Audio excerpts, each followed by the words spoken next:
A Georgia mom is charged with second-degree murder after her 8-month-old son died from burns caused by a hairdryer. That's what authorities are alleging right now, and they say this was no accident. We have got the full incident report, and it is worse than you think.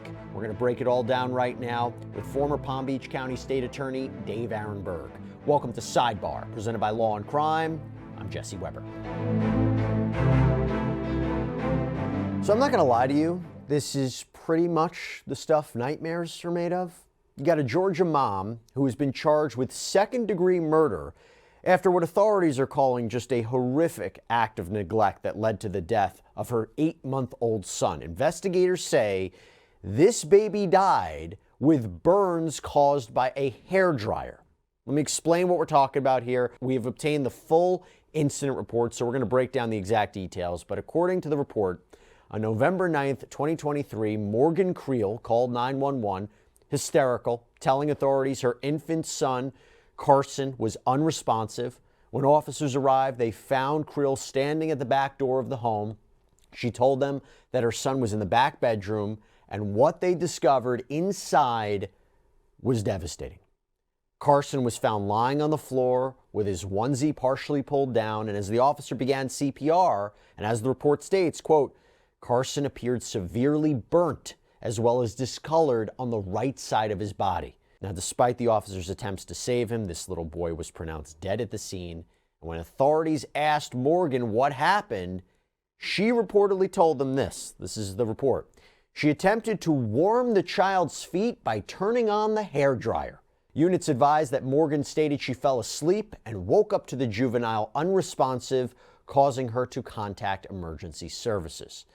Now, while securing the scene, according to the incident report, quote, the responding officer observed a marijuana smoking apparatus outside on the back porch. So that's another factor we got to consider here, because Creel was reportedly arrested the next day on a charge of cruelty to children in the second degree. She was later released on bond. Here's the thing about this. Authorities don't believe that Creel was just innocently taking a nap. No, rather, they believe that she was under the influence of drugs. Now what has happened? A grand jury has just indicted her. This happened on January 16th, just last month, on the cruelty to children charge, but also the bombshell second-degree murder charge. She was booked into jail on January 24th, but our understanding is, based on looking at the court records, she is not an inmate there, so it's possible she may have been released on bond. According to the indictment that was reviewed by Fox 5, the grand jury believed that Creel wasn't just negligent, but was actually passed out from drugs when she left the blow dryer on near her child. And a snippet from that indictment reads, quote, did cause cruel and excessive physical and mental pain by leaving a blow dryer on and blowing heated air near said child while said accused was passed out and under the influence of a controlled substance.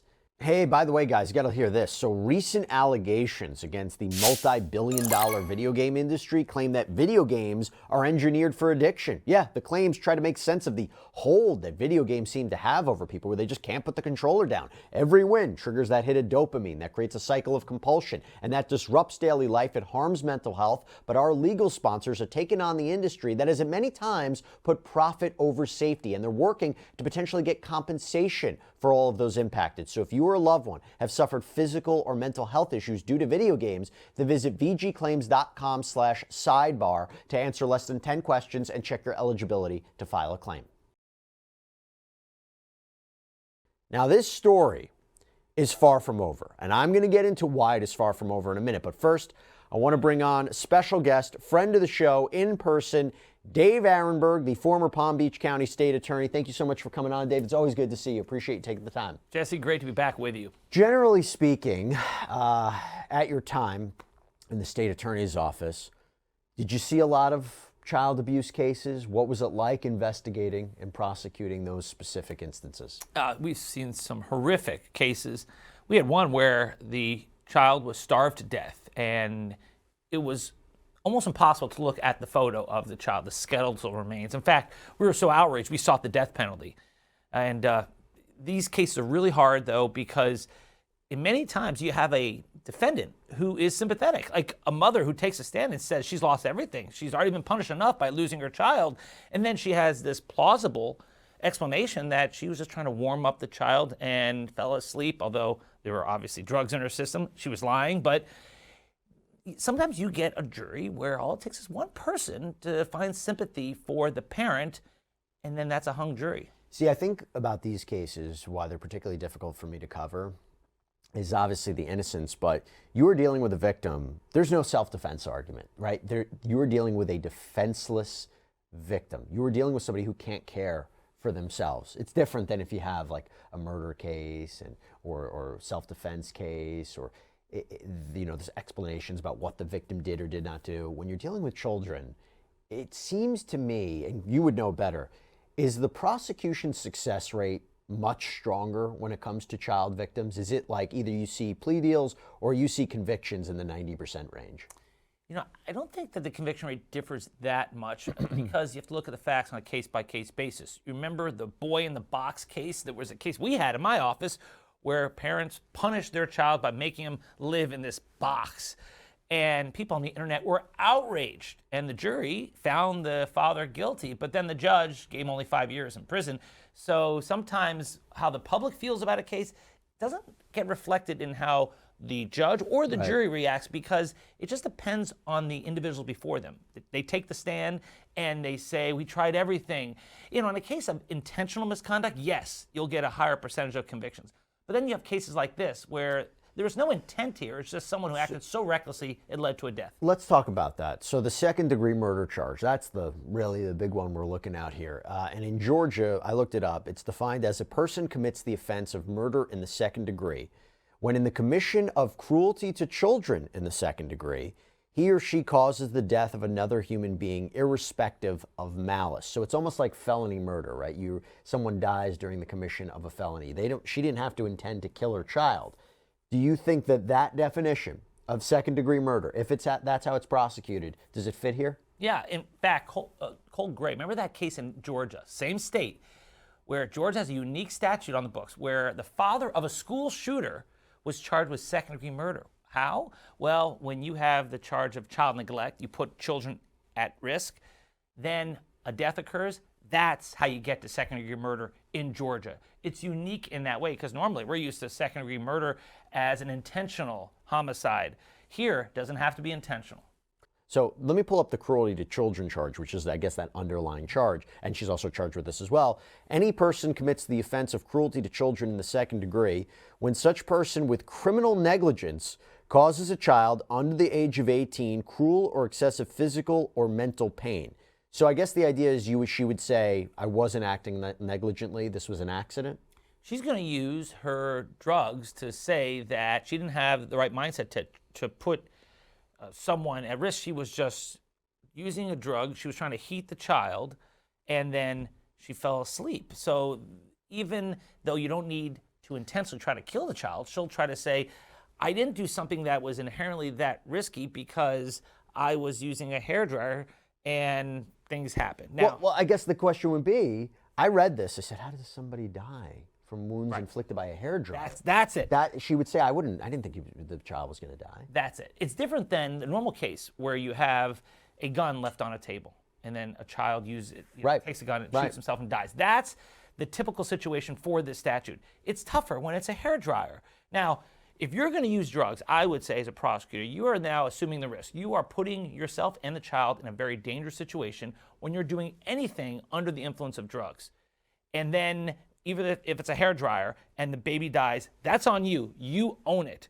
So I think that's the argument in front of the jury. No, I get it. This child died. This was her fault, whether it's criminal liability, moral liability. It was her fault. It was what she did caused the death of this child. I mean, allegedly, right? But you have to say that. I think that's pretty clear. Whether or not it rises to the level of murder or cruelty to children, that will have to be seen. I do think it's interesting, the idea of using the blow dryer to warm up the child, because according to reporting from Fox 5, the temperature on that day was approximately 68 degrees. What does that tell you?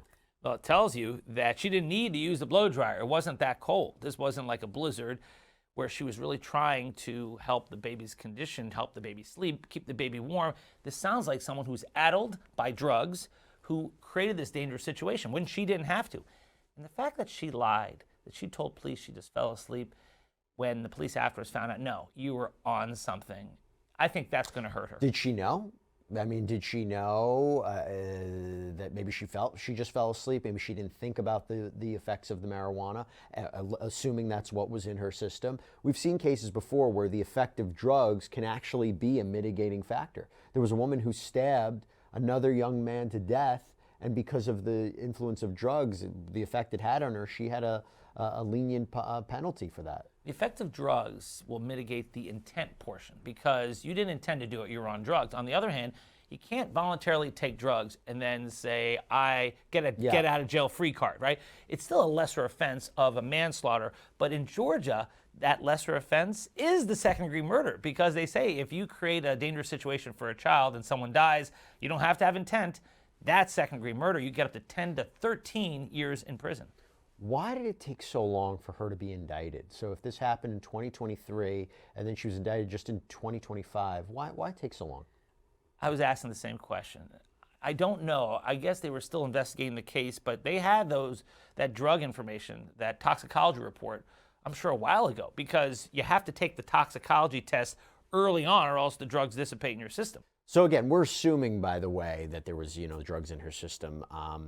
The fact that she called 911 to help, does that help her case? It does, because there are going to be a lot of parents on that jury, and they're going to put themselves in her shoes.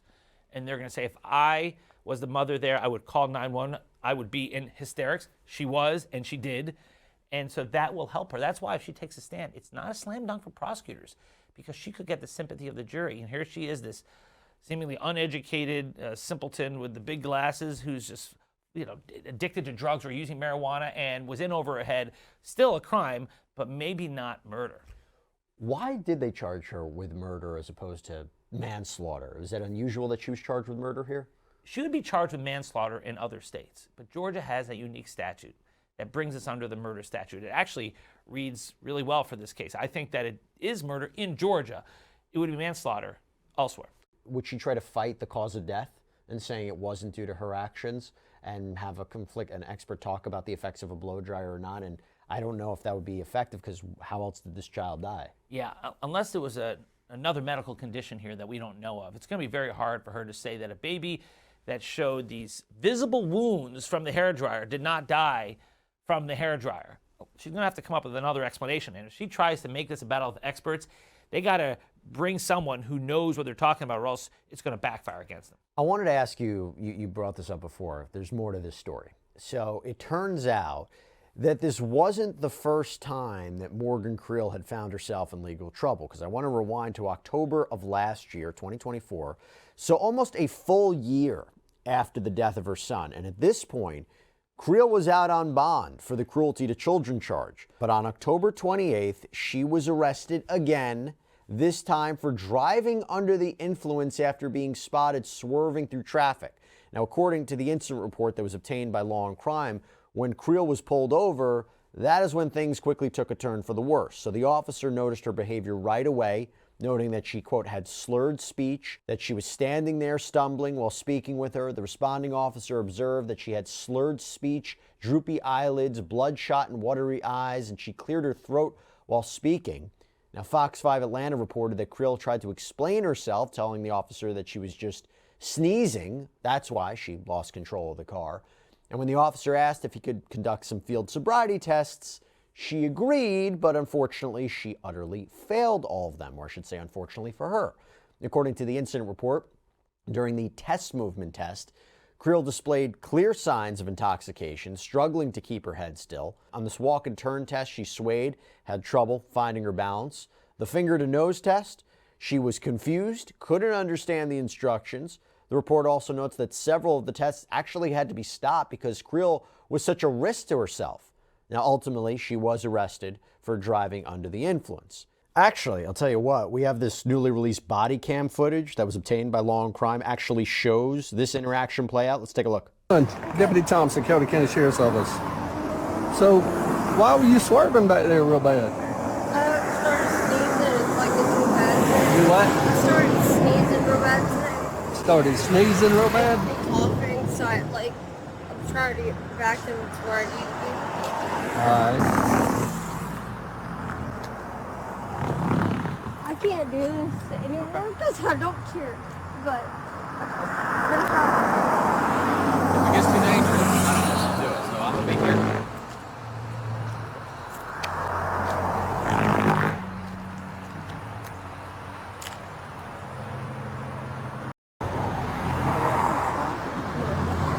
All right, so you are being placed under arrest for driving under the influence, okay?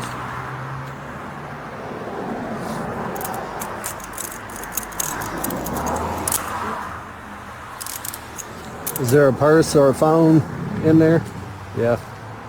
Okay, so you want to bring that? So, Dave, I have a made of questions here. First of all, were you surprised that she made bond? She wasn't initially, charged or indicted with cruelty to children, but for the fact that she was arrested, she was on bond, then she was out driving.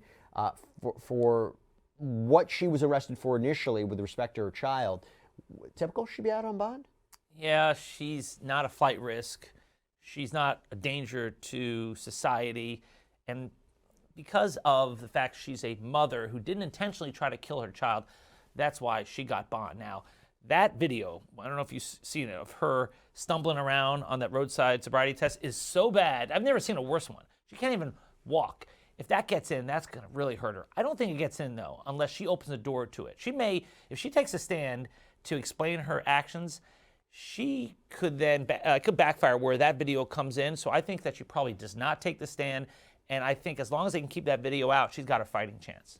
You don't think prosecutors would try to get it in to say, look at how she's behaving in the sense of she lost her son? Does she seem remorseful? Well, no, I guess not because... It's a year later. Well, no, it's a year later, but I'm wondering, so she's not in charge with intentionally killing her son and, right. Where you see evidence after the fact, the person doesn't care, they're moving on with their life.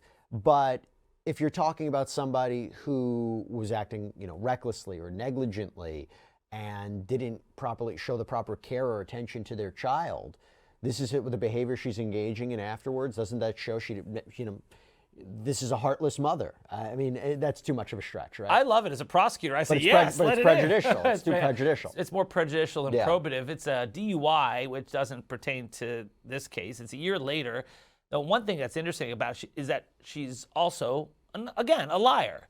She has a truth-telling problem. She lied to police the day of the death, the second-degree murder case, and then she lied to police here. She was sneezing. That's why she was weaving it out. I've never heard that before either. Then she gets out, she's stumbling all over herself. So clearly, it wasn't the allergies that did that. Well, talk to me about, you said that she could open the door. If she takes the stand, what could she say that would open the door for this to come in? I don't use drugs. I'm not under the influence of anything. Okay, well. Wow. Here. Gotcha. Okay.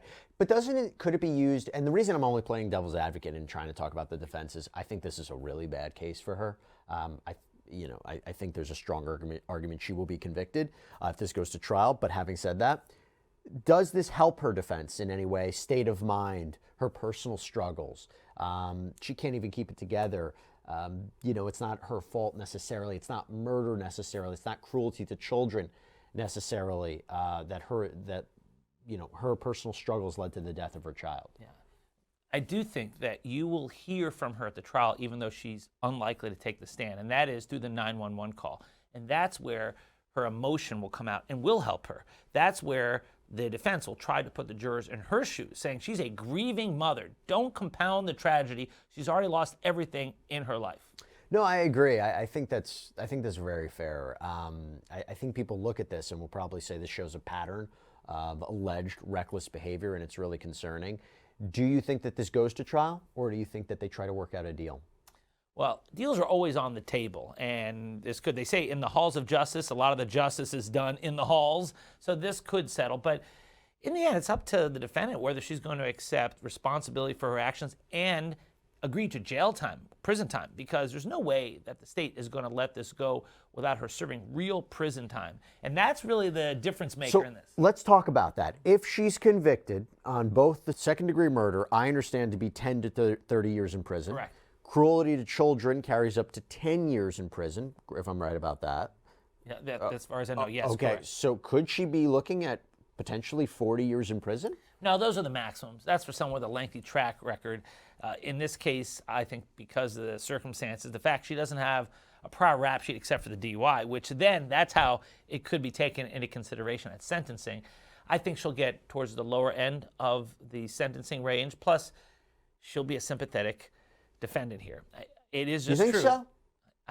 Well, when it compares to someone who intentionally tried to kill the child. True. Plus, also, she's a young woman, and I said it in pejorative terms, but she's going to say, Your Honor, I didn't know any better. I was just trying to warm my baby up, and I fell asleep, and yes, I was doing drugs, but that's what happened. And I think as a result, she'll get prison. She needs to get prison. You can't kill your baby and just walk free. In fact, in that video, it doesn't look that she was super affected by it. I know it's a year later. That's the point I was trying to make. Yeah, that's where it can come in maybe in sentencing, but where they say, she showed no remorse. A year later, she's out there driving intoxicated or on drugs, and you would think a person would be chastened. You think a person who ends up killing her daughter because she's on drugs would say, never again, I'm a new person. No, it doesn't seem to have changed much. If she gets whatever prison time she gets, if she's ultimately convicted, let's say 8 years, 10 years, I don't know what it would be, but is there early release? How does that work? Georgia, like other states, offers some sort of early release. Like in Florida, we don't even offer parole anymore. We abolished our parole system, but you serve 85% of your sentence if you have good behavior. So Georgia has something similar. So yes, I do think that she will get towards the bottom of the sentencing maximum or minimum, where it's closer to 10 years than 30 years. And then within that, she'll get some time off for good behavior. It is a really, really sad story. When I read about it, I had to do a double take. I couldn't believe what I was reading. We'll continue to keep an eye on it, see how it progresses. It's one that really, unfortunately, stands out for all the wrong reasons. Dave Aronberg, good seeing you. Thanks so much for coming in. Appreciate it. Thanks for having me, Jesse. All right, everybody, that is all we have for you right now here on Sidebar. Thank you so much for joining us. And as always, please subscribe on YouTube, Apple Podcasts, Spotify, wherever you should get your podcasts. I'm Jesse Weber. I'll speak to you next time.